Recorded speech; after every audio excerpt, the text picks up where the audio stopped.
Does anyone else have a random pile of mail sitting in their house that you swore to yourself that you'd take to the post office yesterday? Stamps.com brings the services of the U.S. Postal Service and UPS right to your computer. Stamps.com is a must-have for any business. Whether you're a small office sending out invoices, an online seller shipping out orders, or even a giant warehouse sending out thousands of packages a day, Stamps.com can handle it all with ease. Simply use your computer to print official U.S. postage 24/7 for any letter, package, or class of mail, anywhere you want to send it. Once your mail is ready, just schedule a pickup or drop it off. It's that simple.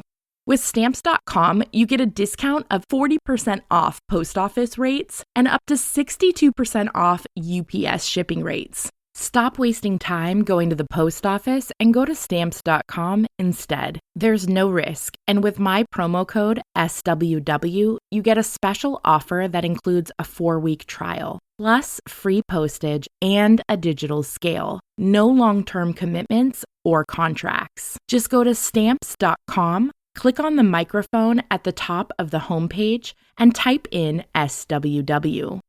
That's Stamps.com, promo code SWW. Stamps.com. Never go to the post office again. Thank you so much. Something Was Wrong is intended for mature audiences. Episodes discuss topics that can be triggering, such as emotional, physical, and sexual violence, suicide, and murder. I'm not a therapist or a doctor.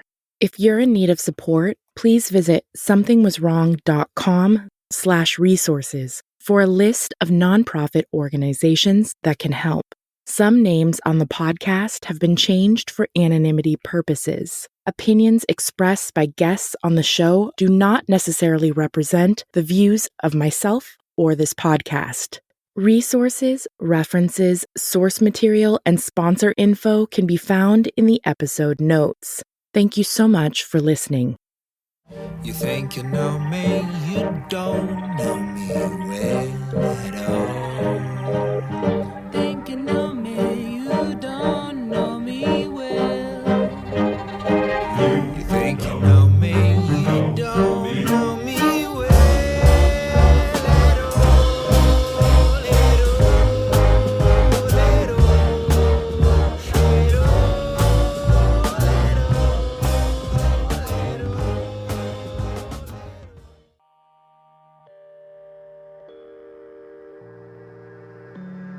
At September 25th, 2007, my life completely changed.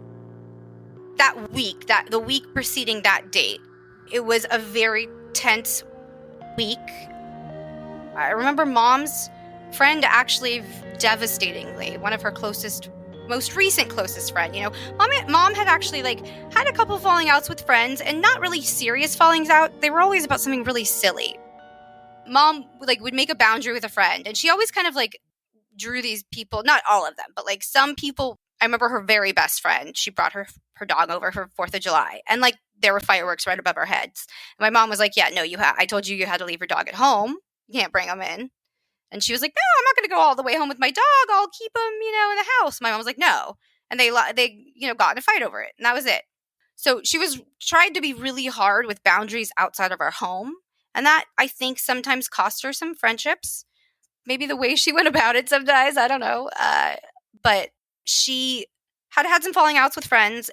And then the week before everything happened, one of Mom's most recent relationships the relationship was probably born a little bit from necessity and needing each other. This poor woman killed herself. And it hit Mom so hard. I know Mom was kind of depressed, I think. And Mom was just knocked for a loop. And she was home a lot. She was calling me a lot.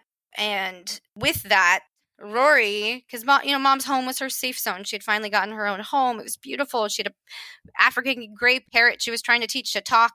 She was blowing her way through Desperate Housewives DVDs. And we were, I was there with her as much as possible when I could be at night or whatever. But work was picking up a bit, and September 25th came around, and I guess it was just a very frictional day for them. I had finished school, But by that time, I had been promoted to being an after-school director. It was a full-time job, full-time and a half, basically. And that day, my students were actually going to a movie premiere. We had like a lot of, because Arnold's former attachment to the program, it came with a lot of a lot of celebrities at that time that wanted to attach themselves after, because he was governor at that time. He couldn't legally be a part of it anymore. So they were going to a movie premiere, and I had to stay out until really late, like probably I think 10 o'clock was my work time. But because I was the boss, I kind of chose not to actually go to the movie premiere. I delegated some of my staff to attend and scheduled myself some me time. The call started around 4:30 perhaps. The exact details are a little hazy, but the first call was definitely from Mom. What are you doing? I'm at school. And by that point, I'd launched a new school. So I wasn't on campus with her anymore. I was limited actually with my time. I was limited with my time period, but especially with her and for Rory. And, I'm at work. What's up? When are you coming home?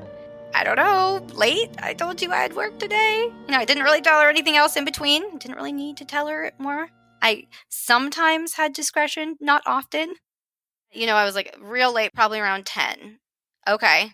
And, everything okay? I asked before, I hung up, and she said, fine. I don't know if she was like saying fine, she's fine, or fine, okay, whatever, bye.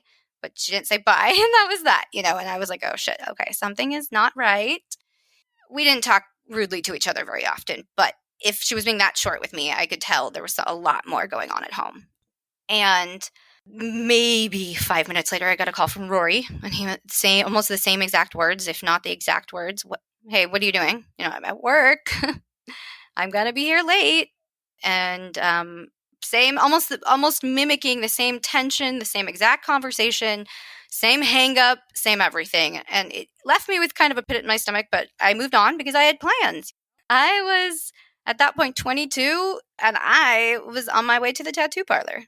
I signed out of work maybe around, I don't know, 5:30, let my students go to the field trip with their responsible staff mates, hopped on the bus, and I took my car to a local tattoo shop.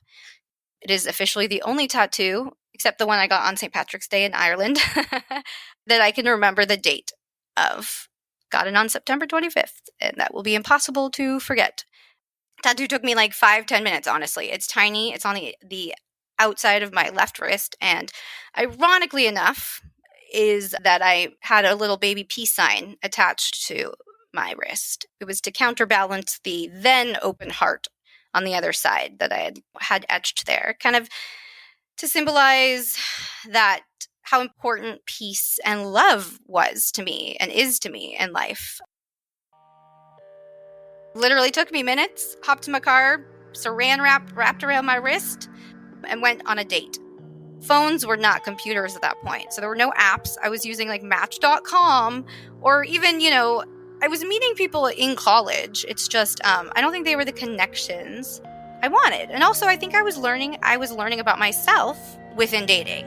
I learned what I wanted. It was almost like, I'm not saying like sleeping with everybody, and I don't judge that either. I'm just saying I was raised by a woman who taught me like, hey, you do you be confident, you celebrate yourself, you meet people if you want, you don't meet people if you don't want, protect your energy kind of thing.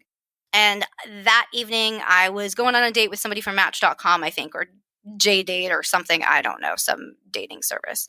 And I don't think I'd screened them that well. I mean, just reflecting on that date, I definitely don't know why I went on it. Maybe the conversation was different beforehand. I can't remember.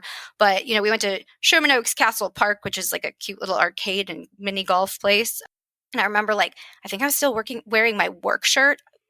Like I was nasty. In my own, from my perspective, I was like saran wrap around my wrist. And I was like, I mean, if he doesn't like me at my worst, he doesn't deserve me at my best. And I walked in, and I think that's how I approached dating and life.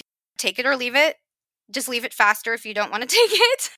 And like minutes into the date, I knew it was not going to happen, but I just entertained the connection and the conversation.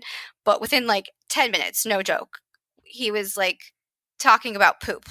which is like this. I know this is a true crime podcast, so the levity might be mildly inappropriate, but this is what happened. Like 5 minutes in the date, he is literally talking about his bowel movements. Not the first conversation I wanted to dive into. I kind of checked out pretty quickly. I was just like, yeah, this is not going to happen. I'll just entertain it. Within 15 minutes of our conversation at the picnic tables, I was getting phone calls again from my family. First, I think it was mom. And again, like, hey, where are you? What are you up to? What time are you going to be home? Kind of thing. Hey, I told you I had work. I don't remember if I said I was on a date. And I was like, I told you late, maybe 10:30, trying to account for traffic, going from the recesses of the Northridge area valley to like Calabasas on the 405 and the 101, which can be very unpredictable. And like, why? What's up? Nothing. Just, okay, bye. That was the last time I talked to my mom. Our last words to me were, okay, fine, bye. Or maybe those were my words, or both of we said the same thing. And like, it breaks my heart to this day. Maybe that's why I've been talking about her and our story so much since then, because I need her to know that I honestly feel way more deeply than that. Then I got a phone call from Rory, and his voice was really like, he like didn't yell at me a lot because he always wanted something from me, I guess. Like at this point, it was like a car ride or for me to like be there. He was like, hey, what time are you going to be home? That's how he approached me that time. I guess that I wouldn't allow a friend to talk to me like that, but like, not super mean, not abusive, but abrupt. And I could tell something was happening. And I was like, well, I'm on a date. I told him. I was like, so, I can't really talk. And he threw a slur at me, like slut or something like that. I kind of just dismissed it. I was like, what? What's up? You want to come home and watch Quantum Leap with me? That was like our show, if you will, that we always kind of loved, both of us. And nope, can't. I have to go to work after that. But, I'll let you know if I'm done fast enough. But no, I probably won't be. Okay, bye. And he hung up. Went back to the date. And I felt like this weird feeling, but I was distracted. I had, I guess, protected my energy by investing it into other things, trying to find a relationship, trying to learn about myself, trying to work, and so I was a little worried, but not super worried because, again, friction was not rare. Got to work. I had the backpacks, my students' backpacks. I had my staff leave. I made sure all my students got signed out. And probably around 9:45, 10, I started my way back home. As I kind of launched myself on the road and hit the freeway and the 405, and I thought about our conversations. And, I had kind of promised Rory that I would call him when I was done if the timing aligned, maybe if he was, still game to watch. So I didn't really want to, but I called Rory, probably much out of due diligence, I guess, as much of my relationship with him and in our family unit was. And he picked up kind of immediately, and his voice was very gruff. And I was like, hey, I'm done with work. I'm trying to be chipper to take the edge off of his voice. I'm done with work. Hey, I know it's late, but you want to watch Quantum Leap? And he was like, just really short. No. Okay. Like, are you going to want to? Like, I think I have some time left in me. I was 22 at that time. I guess I had a lot of vigor and vim that I don't have now. And I was like, yeah, I got some time. You want to watch Quantum Leap? Let's do it. I could just sense I needed to do that. And he was like, no, I'm not home anymore. Okay, all right. And he hung up. And I was like, okay, fine, weird. But he hung up on me. And I didn't like that he hung up on me. I could tell there was just more to that conversation and more to the anger. And I felt inclined to call mom. So I called home and nobody picked up. Called her cell phone, nobody picked up. Which, if she was home, she wouldn't have picked up her cell phone. There wasn't really reception in Calabasas at that time. But it was weird that she didn't pick up the house phone. Yes, she had been so industrious. She had a private tutoring company for years. She had all these other side gigs, and her hours might have been weird because some of her clients were like celebrities. So, they had weird demands and times and whatever. But lately, she had just pared that back. She had quit on all her clients, kind of like, I'm retiring on that, gearing up for actual retirement.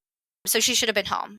And she never didn't pick up the phone if I was calling. Like, it was just Amy's calling, even in the middle of the night, it would wake her up and she'd pick up. House phones. People actually had them back then. And so it was weird she didn't pick up. So I called Rory again and I was like, hey, dude, mom wasn't picking up. What's up? This is so weird. Just doesn't feel right. Obviously, you guys are going through something. I don't know if I said those exact words or whatever, but he said, don't go home. And I was like, wait, what? And what?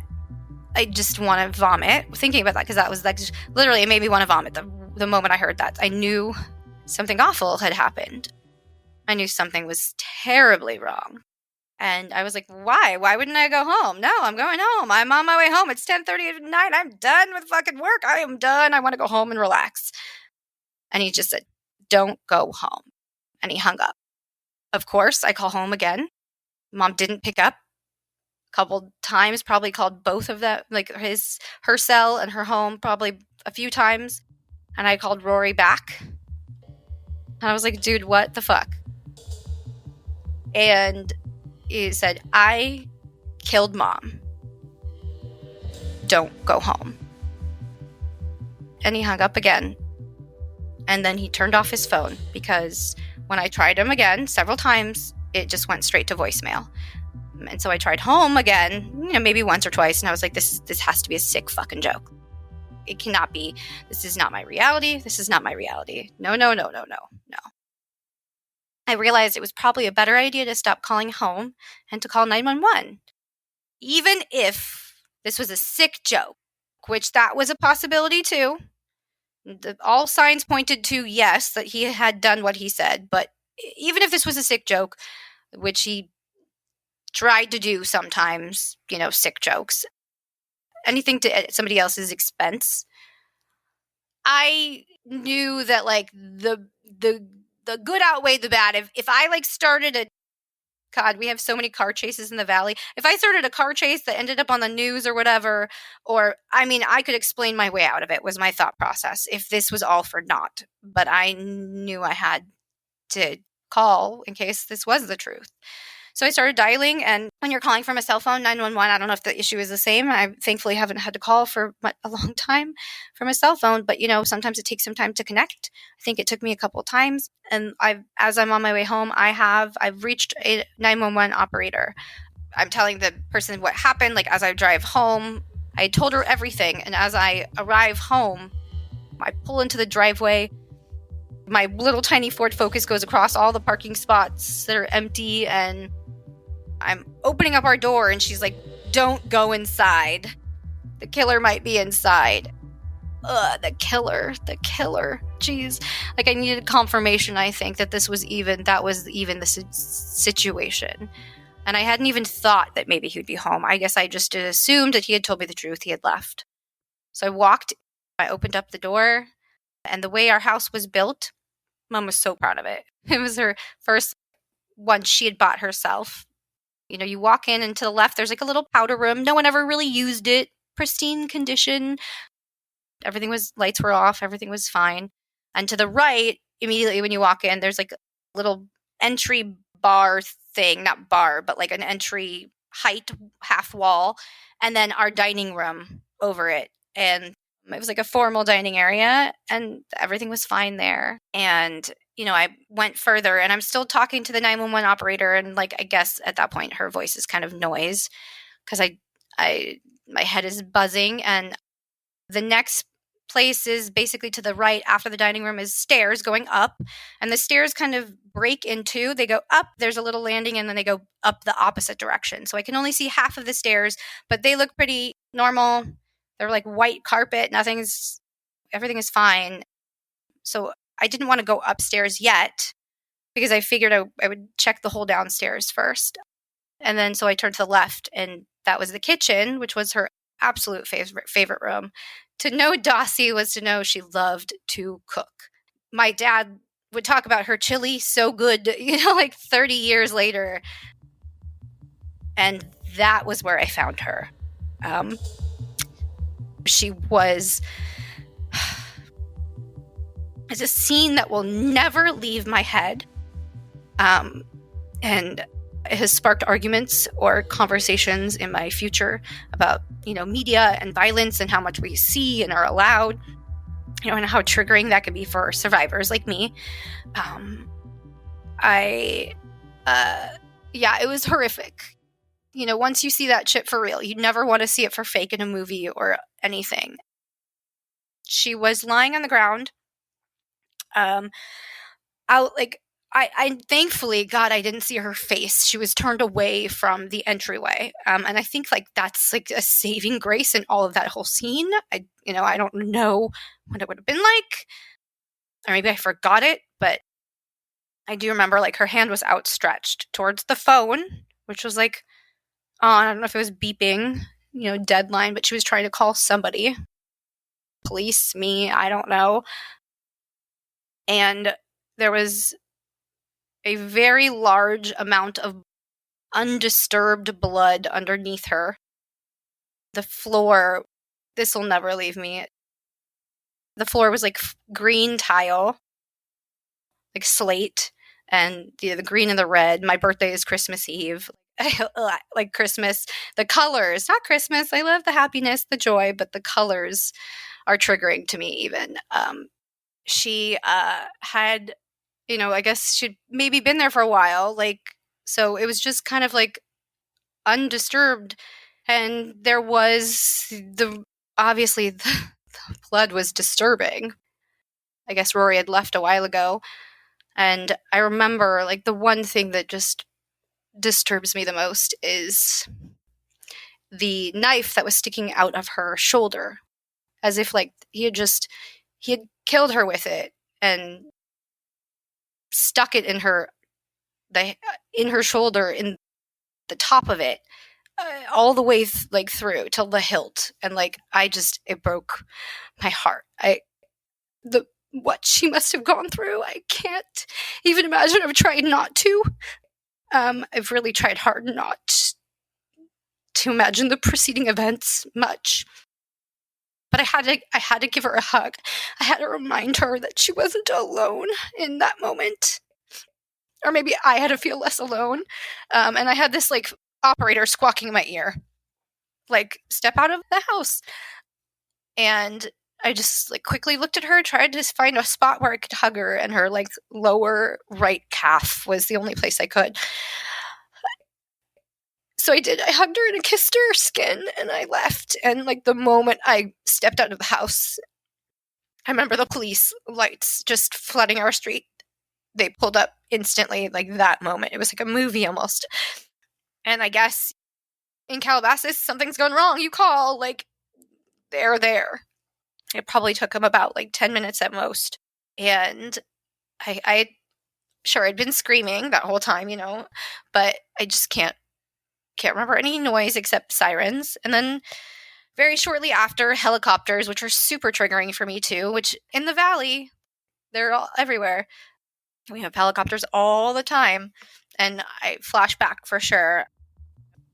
The cops, the sheriffs that arrived, the sheriff's deputies that arrived, talked to me outside. They started questioning me immediately and started processing the house. Thankfully, we stayed outside. I didn't have to go back in.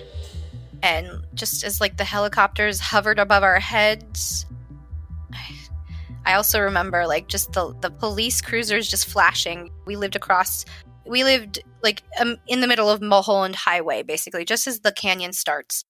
And it's a community that's split by the highway, and half of it is just across, literally a stone's throw. And right across, directly across from our house, was just a hillside. And I just stood there kind of staring at the hillside and the lights flashing and the fucking helicopters going. And it was so surreal to have to just stand there and answer questions. But I went through my day again, what I had told the operator. And I just remember sweating profusely when they were questioning me. And I think, LA's always kind of hot, but I don't know if it was hot. I don't know if it was the lights, all of the lights. I was just sweating and they were asking me the questions. I don't remember exactly all of them. I just remember they asked me, well, what happened today? Well, I wasn't home. And I told them all about my day. I went on a date. I was just like verbal diarrhea as per usual. And what precedented this? I don't know. Where is he? I don't know. Like, do you know where he went? I don't know. He didn't have a license still. There was no driver's license to be had by him ever. I think he had like some other class, like a motorcycle license or something. So I didn't know where he could be. He had kind of had an on and off girlfriend that time. I think I remember telling the cops about her and giving them her number. Maybe I didn't. It's so weird what happens when you're part of, this sounds so weird to say, but when you've seen a murder scene in person, a real one, not like this trauma porn people share on the interweb, but like real, like in your face. It's so jarring that some things that never would have stood out to you stand out to you. I don't know if I ever would have been bothered by helicopters. I had heard them. I lived in the valley my entire life. It's just that day, the sound of it. I think I was just assuming they were searching for him. And it would be like months before I realized that those were choppers for the news. I don't remember the questions they asked me directly. I do remember, or what I told them directly. I played through my day, and then things got fuzzy. I remember people just started arriving that night. Like, as I'm being questioned, I don't know if I called or texted people. Would I, like, hey, Rory killed mom? I don't even know what I did. Those friends might remember. I must have called. I think I called my boss and said, hey, I'm not coming in tomorrow. My mom was murdered. Like, I don't... But my boss showed up with her, who would be her future husband. My best friend at the time showed up with her boyfriend, who would become her husband, who mom was kind of their surrogate parent a little bit. She was like everybody's mom who needed a mom, except the unmotherable, I guess. At a certain point, to avoid prying eyes, maybe, from the neighbors, other neighbors, and maybe the cold, I don't know. I couldn't really tell. It was probably super sweaty. We went to the neighbor's house. And oddly enough, that was a man mom was really good friends with in middle school and high school and college. One of my uncle's best friends. He lived 2 doors down. And I know he probably felt so immensely guilty for not hearing, or especially knowing how bad things had really gotten. He let us all in. There was just a hodgepodge of people. And I laugh only because that hodgepodge really filled my heart. I think in retrospect, part of definitely what saved me, even in my childhood, was the community I always felt and the connections I always felt. And that night was no different. People arrive, like my ex-boyfriend, who like probably cuddled mom and like hit on mom more than me. Like, they had a funny relationship. He lived up the street, probably very quickly heard about it through the news. He showed up, and I remember him just coming and giving me a big hug. Like, just the most random mix of people that wanted to support and, let me know how much we meant to them. And, we went to the neighbors, and we found community, and we waited. We waited for Rory to be captured. I hadn't really noticed, but when I pulled into the driveway, mom's car was missing, so he had stolen it. After the detectives did kind of like a thorough-ish search of the house, they found that he had showered and cleaned himself before going. He had fled, stolen mom's car, and they were trying to find it. So we sat there and we waited in my neighbor's home. I'll be ever so thankful for that courtesy that they gave us, that safe space that night.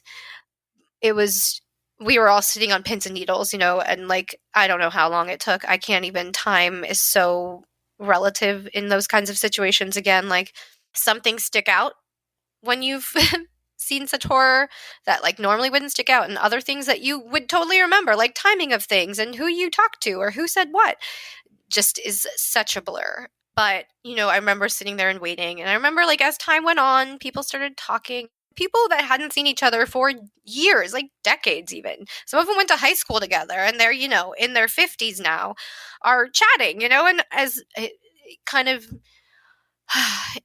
it filled my heart later when I think about it. But in that moment, like, it really just made my skin crawl a little. that like almost cheer, that almost bonding when I felt so alone and so isolated, like my family had just been stolen, like that in an instant. And I just wanted to say, shut the fuck up. But I didn't. I just waited. I let the platitudes come and the platitudes go. And then maybe about an hour and a half into the wait, the detectives that would be assigned to the case, Rory's case, my case perhaps, or the state's case in essence, arrived. And those gentlemen, one of them was off. I think he retired almost instantly when given he was like, yeah, I'm not this shit. I'm done. And he was off pretty quickly. But the younger detective gentleman, over the years, he would become a great source of support for me and maybe hope even. But that night, I remember he arrived and I remember him like kind of smiling, but not like it was, like I just remember warmth in him. And I remember him saying when he arrived, we've got the car. And like everybody was excited, not excited, obviously, but in a very morbid way. But like, oh my God, you've got him. Yes, he's captured. No, like the detective was very clear to correct us. No, we didn't get Rory. We got the car. So Rory had ditched the car like on Ventura Boulevard in like the earliest parts of Woodland Hills towards Calabasas. So he didn't get very far. He got like 3, 4, 5 miles at most, not even. And he had ditched the car. And so they found the car. I didn't even I think that was the moment I had realized he had even taken the car. Like I didn't even realize when I had gotten home. It was just I was so automatic in my movements and like in a trance almost, in shock, really. So it was just a waiting game even more at that point. We sat there, we got that news, we digested a little bit, and it was getting really late at this point. I really don't even know what time it was. Like no concept of time. But people were like tired at that point, obviously, and they just wanted to go the fuck home. Like they wanted to get back in the comfort of their own beds and probably escape to their own safety a little bit and know that I would be at least a little safe away from the obvious harm. And we waited and we waited and we waited. And finally, the detective came back and he said, we've got him. And like just this like huge collective sigh in the room. And everybody was hugging. Like he was contained. They had him. And I remember we found out, the detective told us that he'd found out maybe from friends or something, that I don't know why he ditched the car, but maybe he had found out from friends or maybe news or whatever that he was found out. He was being looked for. There was an APB out for the car at that point, and somehow he found out about them knowing about the car missing. And so he ditched it and he called a friend. And when I say friend, like again, he was always having falling outs with people because he was so wild and unpredictable in his behavior. And this particular friend he called, I think he might have had a falling out at that time, maybe not. Like he had been working odd jobs for him. He had a catering company, this friend, and Rory like could work a catering job like occasionally. If he was having a day, he was being compliant, I guess, and wanted to make some tips. But I guess he called him that day, and this friend was like, nope, I'm not going to help you. I don't think Rory actually said, hey, I killed my mom. I don't know. Like, I'm hearing later on from friends that, like, yeah, he was bragging. Here's Amy's family friend, Lauren. I learned about Amy's mother's passing through my brother. After Rory murdered his mom, he called a friend, and that friend called my brother and left a message on the answering machine that said, he did it. He finally fucking did it. He killed her. She's dead. He's lost his mind. He finally fucking killed her. Call me. I don't know what to do. I'm freaking out. And then when my brother called Rory, he was in a parking lot and he informed him that he took a photo of his mom dead and sent it to his sister and said, don't go home. I just killed mom. I never thought that anything like this would happen because things like this just don't happen. Especially where we are from, it is a nice, wholesome, upper middle class community where people don't murder their parents. People don't murder their parents in general. And when this all came out, I remember my dad kept saying, people don't murder their parents. You don't do that. You don't murder the people that have taken care of you and given up everything their entire life. Mm-hmm. And the fact that he took her life and was so selfish in the whole process and didn't think about Amy or anybody else, but just the rage within him. Cynthia, can you recall how you found out? Was it from your son that you found out as well? Yes, my son called me in the middle of the night. I was living in Arizona at the time. My son called me in the middle of the night, and I could tell from the sound of his voice that something really horrible had happened. But my son was he was so shaken. I've never heard him. My son usually has a lot of intonation, his voice. He's a born salesperson. So that'll give you an idea of how he usually speaks. His voice was dead. He was in such shock that he just was not processing. I was shocked. I was dismayed. I was heartbroken. My son told me he had called him from the jail, and after one phone call, my son wouldn't take any more of his calls, but he told my son that he was in the kitchen and he had made something to eat, and his mom came in, and I guess the kitchen, in her eyes, was a mess. So she said, "You've got to clean this up." And this story is what Rory told my son, and he was so sick and tired of his mother bitching that he reached for the one thing that was handy, and that was the butcher knife. And I mean, I could not fathom a son, and especially a son who had been treated so wonderfully all his life by this wonderful woman. I couldn't imagine not only that he would become so enraged that he would do that, but that there was no heart there. There was no feeling there. It was like, well, I did this, so I did it. And that was so troubling to me, even a year or two later. So he got picked up by somebody else, and they only made it so far. I mean, like, that guy who had picked him up was like, oh shit, this guy, like, this isn't like a, hey, pick up a friend, they need a ride. This is like a, oh shit, something is weird as fuck. This guy is not right. He alerted the cops and pulled over, and I think they only made it like a mile or two. I mean, he was picked up, in the grand scheme of things, I think like 5 miles from our home, if that. And I think there was like a little standoff. He didn't have a gun. There was no weapon found on him. But yeah, I don't think he was brandishing a weapon. I think he was just trying to figure out his next move. And he, I think, hid in the car for about half an hour or so, and eventually stepped out and gave himself to the police. I know that at one point my son was telling me that Rory was in the car taking some drugs.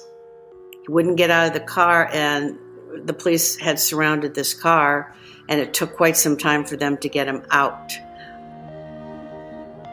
And in that room, oh my God, we were like, hallelujah, yes, put him behind bars. Well, he's gone. Life will go on. And I think we were all just kind of putting the cart before the horse. There was somebody I know at that point asked a question. It'll never leave my brain. Like, I don't know who said it.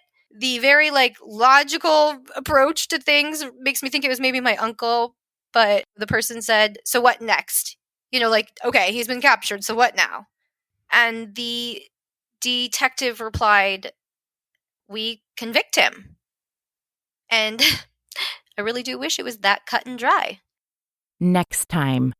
You think you know me, you don't know me well at all. Something Was Wrong is produced and hosted by me, Tiffany Reese. Music on this episode from Glad Rags. Check out their album, Wonder Under. If you'd like to help support the growth of Something Was Wrong, you can help by leaving a positive review, sharing the podcast with your family, friends, and followers, and support at patreon.com/somethingwaswrong. Something Was Wrong now has a free virtual survivor support forum at somethingwaswrong.com.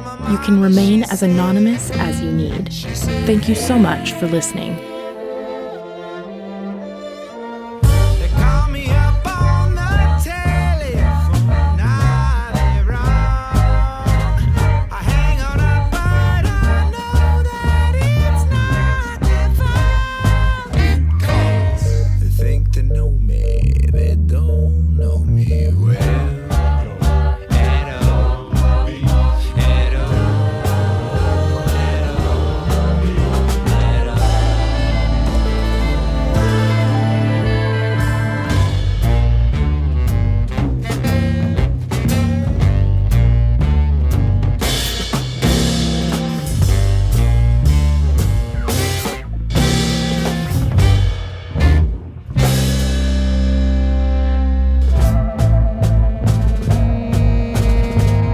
You think you know me, you don't know